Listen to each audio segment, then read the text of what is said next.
Bonjour, c'est l'heure du face-à-face entre David Revaud-Dallon du Monde et Bruno Jeudi de Paris Match. Bonjour à tous les deux. Bonjour Roselyne. Alors vous l'avez remarqué, ils veulent tous sauver l'Europe. C'est les Bruce Willis de la politique, à droite et à gauche. François Hollande tente de profiter donc de la situation pour rebondir, pour éventuellement retrouver son leadership. Et puis à droite, Nicolas Sarkozy s'agite, il est à l'offensive. Ses amis à droite aussi, c'est un peu un concours l'épine du référendum sur l'Europe et des traités.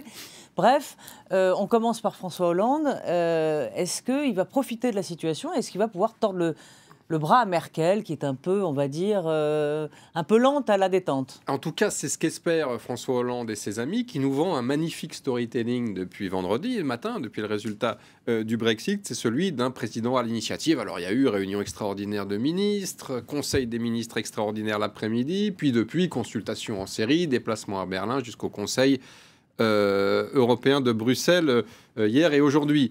C'est très bien, ça démontre, ça met en scène, ça scénarise une activité.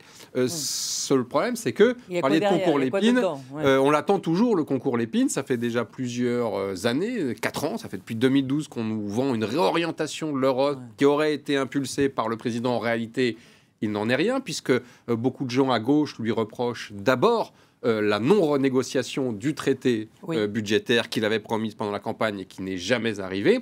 C'est vrai que François Hollande, il a eu son heure de gloire sur la scène européenne, c'était au moment du Brexit. C'est là qu'il a été vraiment, je dirais, à la manœuvre avec Merkel pour rattraper la Grèce et lui permettre de rester dans le giron européen. Pour le reste, son bilan, il est quand même relativement faible, son influence aussi, et on voit mal comment dans la situation actuelle, il est en mesure d'impulser un nouveau cadre, des nouvelles propositions, des nouveaux objectifs. D'abord parce qu'il n'est pas d'accord avec Merkel sur le rythme de sortie de la Grande-Bretagne. On l'a vu qu'il y a déjà une polémique, une différence de temporalité. Lui, il veut que ça aille très vite, alors que Merkel met le pied sur le frein. Et puis la deuxième chose, c'est justement sur les propositions et les innovations. Lui, il veut aller aussi très très vite.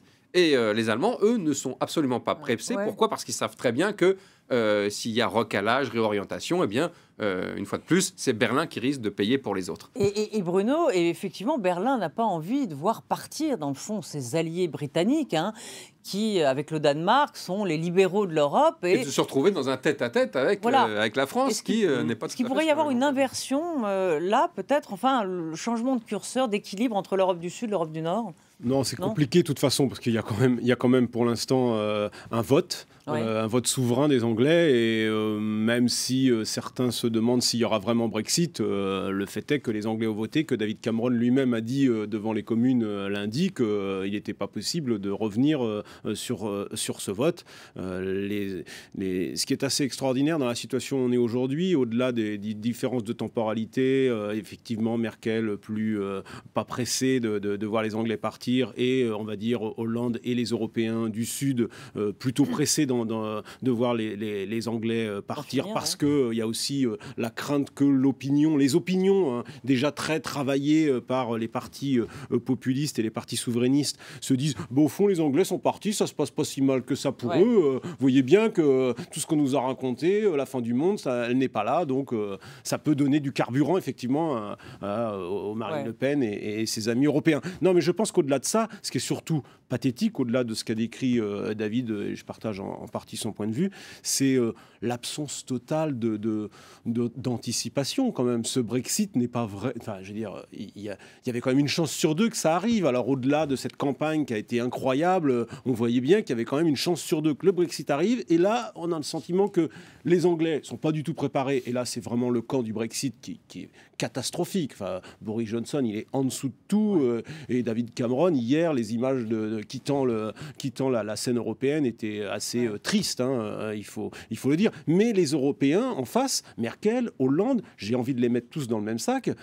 Pas d'idées, pas d'anticipation. On a le sentiment que cette Europe est quand même en panne. Ouais. Même s'il ne faut pas jeter le bébé avec l'eau du bain et qu'il faut quand même faire attention à toujours critiquer l'Europe, on voit bien que quand il n'y a plus d'Europe, c'est quand même la grosse inquiétude et que les Anglais, vous verrez dans quelques mois, ils seront bien malheureux de toute cette histoire. Le problème de François Hollande, c'est qu'une fois de plus, une fois de trop sans doute, il va utiliser cette situation comme un judoka, mais de manière un peu trop tactique et politicienne pour rebondir sur la scène française. Ouais. Je rappelle que... Ce qu'il y a, c'est qu'on est à 10 mois de la présidentielle, Voilà. David. Donc évidemment, tout le monde essaie d'utiliser cette affaire de Brexit avec Bien le prisme de 2017. Le problème de Hollande, on parlera après de la droite, qui est aussi évidemment très intéressante, mais c'est qu'il se trouve confronté à des concurrents à gauche plutôt sérieux. D'abord Jean-Luc Mélenchon, et puis un petit peu moins crédible, mais toujours aussi menaçant, c'est Arnaud Montebourg, qui font assaut, je dirais, dans la rhétorique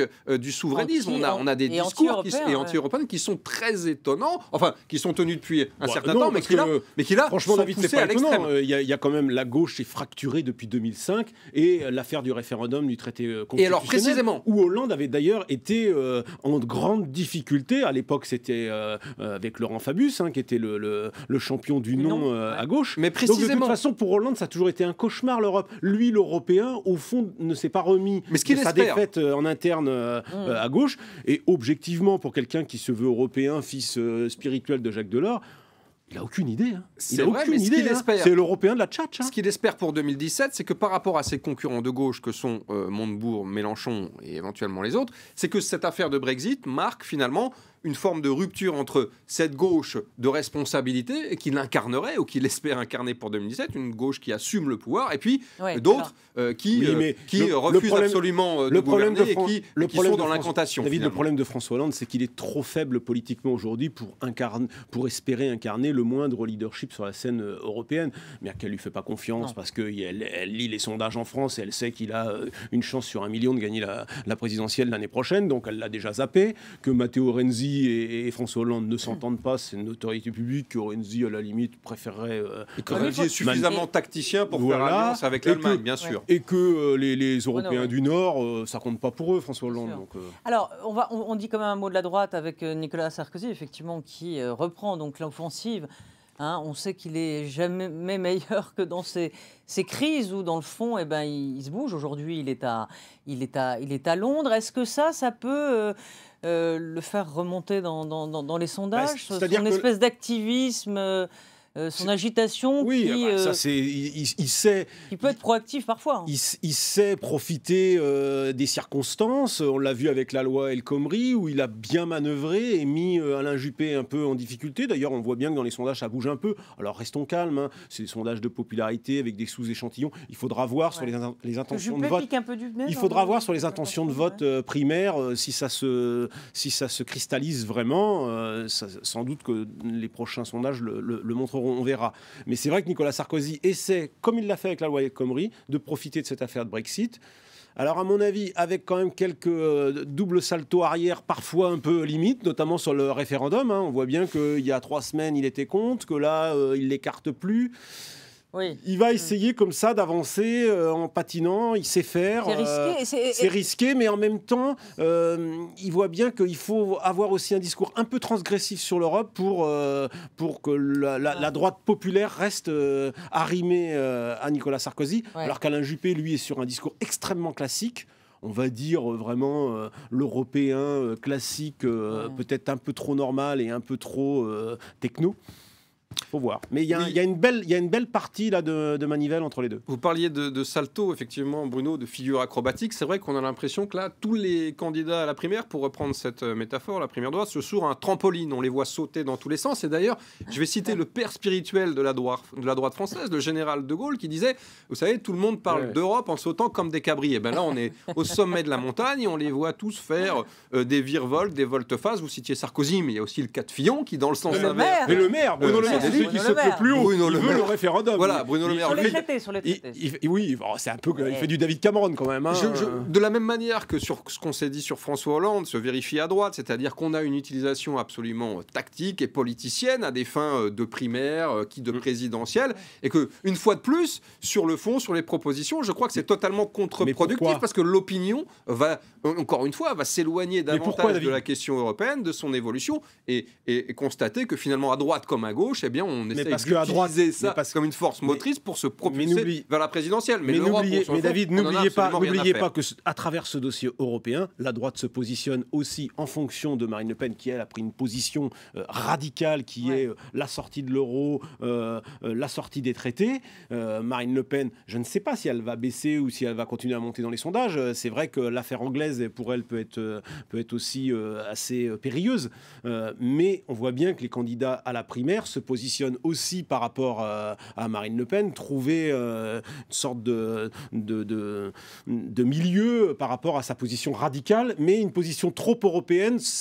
À droite, aujourd'hui, ça ne fait plus recette. Regardez, Juppé, je vous parlais de Juppé il y a quelques instants, il a quand même dit que tous ces référendums, que proposer un référendum aujourd'hui était irresponsable. N'a-t-il pas raison quand on voit aujourd'hui quand même l'implosion que sur le fond, Roselyne, on peut toujours expliquer que donner la parole au peuple, et dans notre constitution, le référendum est quand même une arme, un argument, un outil institutionnel important. Ce n'est jamais une faute. En revanche, il est évident qu'il faut manier cette arme avec énormément de précautions. On l'a vu, Bruno l'a dit, aussi bien Cameron que ceux qui étaient en faveur d'un Brexit comme Johnson ou Farage s'en mordent les doigts, ou du moins semblent avoir le pied sur la pédale de frein. N'oubliez pas que le référendum perdu en 2005, Nicolas Sarkozy arrive au pouvoir en 2007, et qu'est-ce qu'il fait? Il renégocie et on passe par la voie parlementaire, la voie du Congrès et le traité de Lisbonne. Ce qui, évidemment, à droite, a laissé des traces. Merci à tous les deux. On se retrouve très vite sur France 24. Je vous donne rendez-vous demain pour Comédie Française et pour Politique. À très vite. Merci.